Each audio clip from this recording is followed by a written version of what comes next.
আসসালামু আলাইকুম। আজকে আমরা খুবই মজার একটা কনসেপ্ট শিখবো।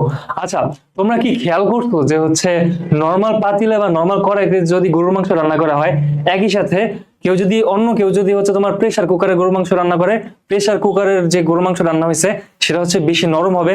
অর্থাৎ যে কোনো খাবার সেটা যদি প্রেসার কুকারে রান্না করা হয় সেটা একটু বেশি নরম হয় কেন, বা ওইটা রান্নাটা তো সুন্দর হয় কেন। সো আজকে আমরা ওই কনসেপ্টটা দেখবো, ঠিক আছে? সো চলো দেখি।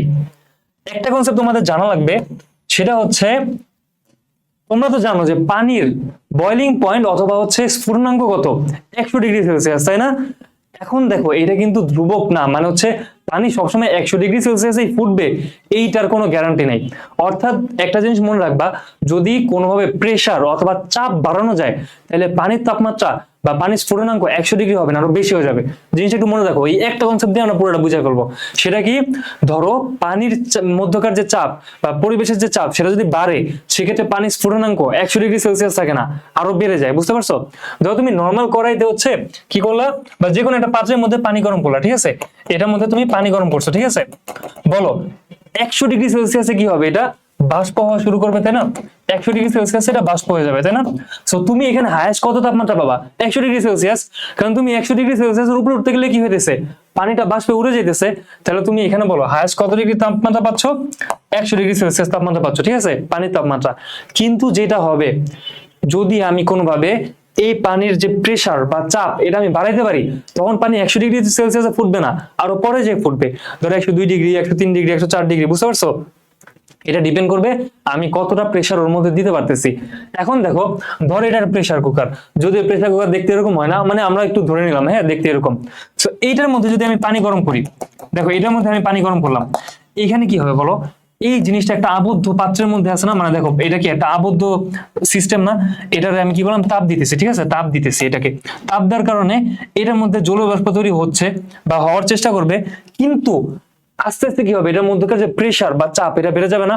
এখানে যদি জলীয় বাষ্প বেশি হয়, যত বেশি হওয়ার চেষ্টা করবে তত এই জায়গাটা চাপ কি করবে, বেড়ে যাবে না?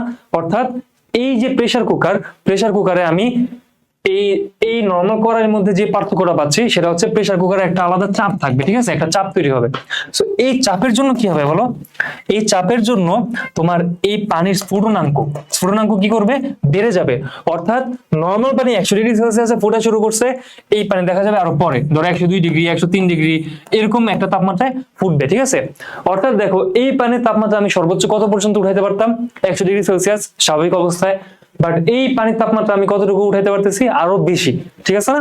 সো দেখো, এইখানে যদি আমি কিছু একটা জিনিস সিদ্ধ করি, তাহলে বলো 100°C তাপমাত্রা যদি আমি সিদ্ধ করি, সেটা বেশি সিদ্ধ হবে নাকি 103°C তাপমাত্রা যেটা সিদ্ধ করব সেটা বেশি সিদ্ধ হবে?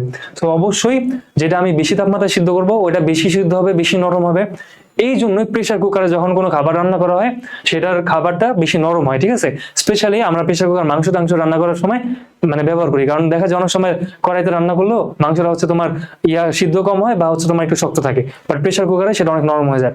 সো এইটাই প্রসিডিওর। এখানে একটা জিনিস মনে রাখতে হবে তোমার, শুধু যে তোমার তাপমাত্রা যদি বাড়াতে চাও, অর্থাৎ স্ফুটনাঙ্ক যদি বাড়াতে চাও, আশেপাশে চাপটা তোমার বৃদ্ধি করতে হবে। হ্যাঁ, মানে চাপ বৃদ্ধি পাইলে তোমার স্ফুটনাঙ্ক বৃদ্ধি পায়, একই সাথে গলনাঙ্ক কিন্তু আবার কমে, সেটা আবার আলাদা কনসেপ্ট। হ্যাঁ, আচ্ছা, যাই হোক, তো এইটাই আজকে কনসেপ্ট। নেক্সট দিন আবার দেখা হবে আরো সুন্দর একটা ভিডিও নিয়ে ইনশাল্লাহ। সো ভিডিওটা পাইতে চাইলে তোমরা চ্যানেলটাকে সাবস্ক্রাইব করে রাখো।